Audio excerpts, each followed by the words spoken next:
Oke teman-teman, kembali lagi di channel Sunda Petualang. Nah sekarang kita mendatangi salah satu tempat di mana ada laporan ya, laporan sanca batik atau reticulatus yang masuk ke pemukiman warga teman-teman. Dan di sini sesuai laporan, ularnya ini masuk ke sini teman-teman, di sela-sela seperti ini ya. Nah itu kan nanti kita akan lebih jelas lagi untuk melihat aktivitas ularnya itu seperti apa. Dan lihat Kang Robi juga sedang melobi. Kang Robi sedang melobi. Oke. Gimana coba Kang Robi ke Mang Tantan cari informasinya Kang Nur? Siap. Tadi informasikan lagi kalau ada pergerakan. Jadi gimana Mang Tantan kronologis ularnya Mang Tantan? Yang sesuai kemarin yang dibicarakan. Ya, tadi kemarin tuh udah lihat, cuman warga yang lihatnya saya udah nggak lihat sih. Ada kabar ada. Jadi belum tahu Pasti kepastiannya gitu kan. belum ada pergerakan keluar. Dari seminggu ke belakang. Ada ngobrol sini si Wan ya, ngobrol doa ngeliat. Jadi Palana butuh doa. tetap sih di lingkungan masyarakat walaupun gimana juga masih ramai informasinya Soalnya takutnya Ya, karena gitu. kecil. Ya ibu kalau ukuran Takutnya segede karena gini kecil. tuh anak setahun sudah masuk. Iya, makanya. Jadi Emang- warga agak resah gitu. Pasti. Kemungkinan untuk kedepannya kalau misalkan kita berhasil untuk mengevakuasi, apakah boleh kita untuk mengamankan ular tersebut atau gimana? Boleh. Kemarin udah dipaculin ini. Baunya keras. Soalnya di sini banyak binatang peliharaan, takutnya cemas kucingnya dimakan Kelinci, tuh. kayak gitu. Kucing di sini tuh Wah, gang kucing namanya ya. berarti ini bukan salah ular ibu. Jadi cemas-cemas ya kita tuh. Kita menyediakan makanan. Jadi cemas pada ibu-ibu teh ya, cemas kucing dimakan. Ya pasti itu. Jadi teman-teman lebih bahaya lagi ke petani teman-teman. Karena pernah kejadian di Pulau Sumatera itu nenek-nenek sedang mencari kayu bakar. Ketika dia berbalik ke belakang, sanca ukuran 4 meter Makannya. masuk langsung utuh. Itu. Karena kan ular saya itu hanya meremukan ibu sampai jantung berhenti baru dilahap. Kalau buaya makan dicabik-cabik, Dililit dulu, Dililit baru dulu, Ibu. baru dimakan. Dan saya juga alhamdulillah Kirain udah cuma pernah dililit ada kenangan Oh. sedikit 12 jahitan ibu. Wow, dikit ada. Hmm, Di di Konang itu dililit sama tuh. digigit biasa, jadi nggak sengaja gigitnya itu jadi dia nggak pas gitu. Jadi Kena tuh. kena Daging. robek tuh. Jadi kayak kena golok. Tuh. Padahal kan kalau misalkan gigitnya Harus pas, nanti 4 garis. Sini, di sini, dan di sini di bawah. Jadi ini cuma dia jadi nggak pas gigitannya. Gitu. Sedang ini. Alhamdulillah masih Iya, diberikan makanya keselamatan. agak ya. Nanti untuk kedepannya mungkin kita akan lebih mengevakuasi ya, Kang Robi, gimana kalau misalkan kita mengevakuasi secara langsung real gitu kan tentang ular-ular berbahaya dan tidak berbahaya untuk warga sini. Kenapa? Saya melihat situasinya ini emang di sini masih aktif untuk bercocok tanam, ya Bu, bertani gitu kan ya. Terutama ular perabot pasti sering yang lihat.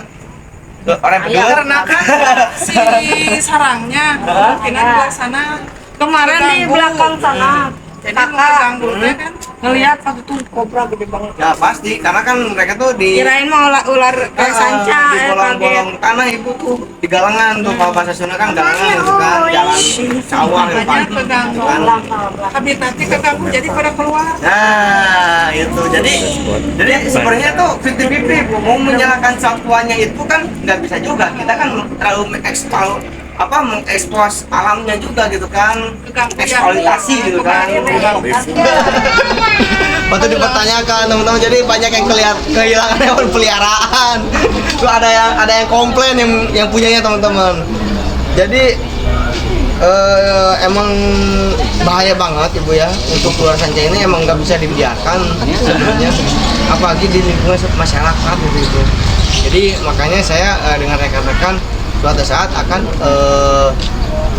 kayak mendemonstrasikan gitu kan cara dan membedakan ular berbahaya dan tidak berbahaya. Emang ular semua berbahaya dan emang ada beberapa ular juga yang berbisa dan tidak berbisa, Ibu. Jadi gitu teman-teman, ringkas cerita dari informasi masyarakat. Jadi kita juga belum bisa memastikan dan bisa memperlihatkan ular yang sesuai laporan masyarakat, dikarenakan ularnya itu masuk ke sela-sela beton atau coran ini ya Bu ya, fondasi Bu ya, karena itu akan repot juga, kita harus membongkar juga gitu kan, terkecuali kita emang berusaha memancingnya supaya dia emang keluar gitu. Nah itu mah mungkin dari pihak warga sini aja, tapi kalau misalkan emang sudah tertangkap, insya Allah Ibu jangan segan-segan laporan ke saya Bu, nomor saya dari Kang Tantan, baik maupun ular, musang atau biawak yang masuk rumah, insya Allah saya bantu. Insya Allah saya bantu. Jadi saya dan rekan ini lebih fokus ke rescue atau menolong warga gitu kan. Contohnya ini kan masuk ke rescue juga gitu. Baik apapun itu yang membahayakan bisa dilaporkan gitu. Insya Allah dievakuasi secepatnya gitu. Terima kasih informasinya dan Gitu.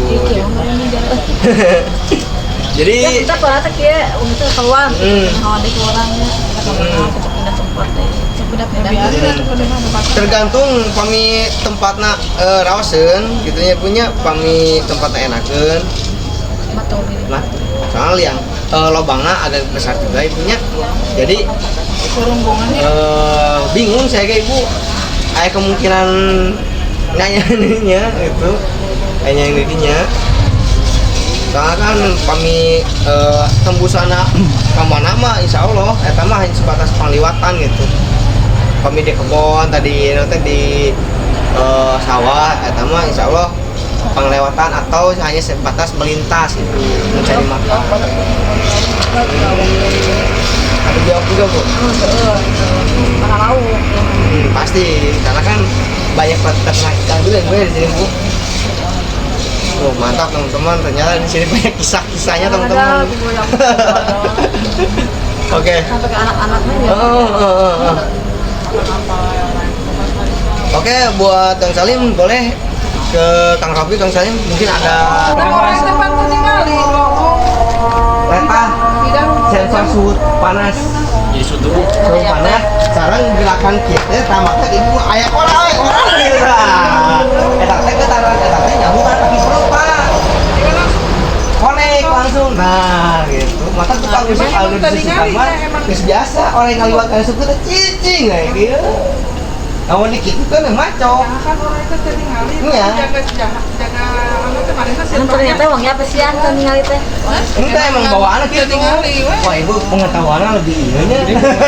dipuput lah ya semua dipuput mah. Itu nyangki ibu pokok tadi ngali Dipuput Pak kalau aku mungkin mau lebih jauh Depan asupan gitu.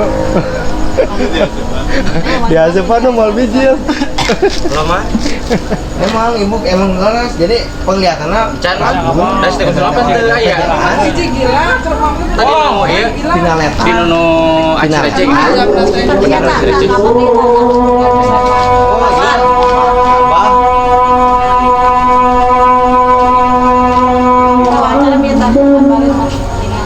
Oke.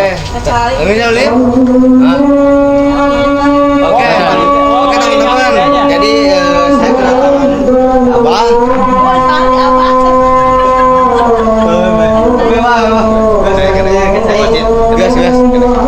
Skip.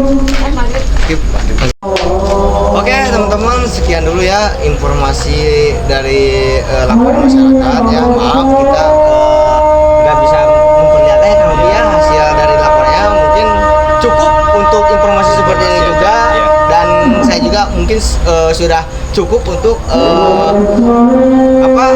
sosialisasinya gitu kan, cara penanganannya juga gitu, cara menghindarinya juga alhamdulillah tadi udah diselesaikan oleh saya, oleh Kang Robi, dan terima kasih ke Mang Tantan gitu ya atas pelapor gitu kan.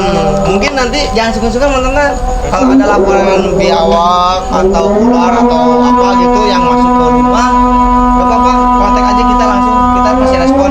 Dan mudah-mudahan di lain waktu gitu ya, di lain waktu kita bisa mengevakuasinya lebih cepat. Ya. Cepat gitu.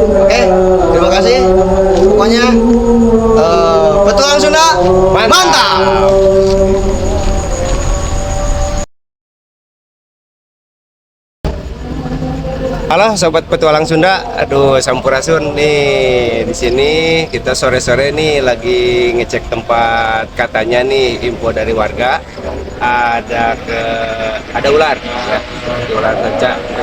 Ukurannya mungkin agak besar lah, sebesar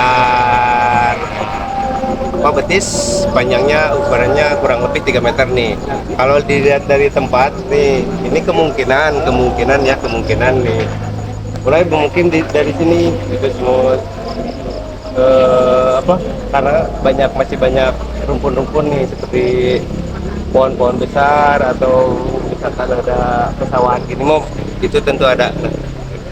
Soalnya dari sini katanya info dari warga, dari sini orangnya masuk ke sana, ada tempat yang dari tadi diobrolin sama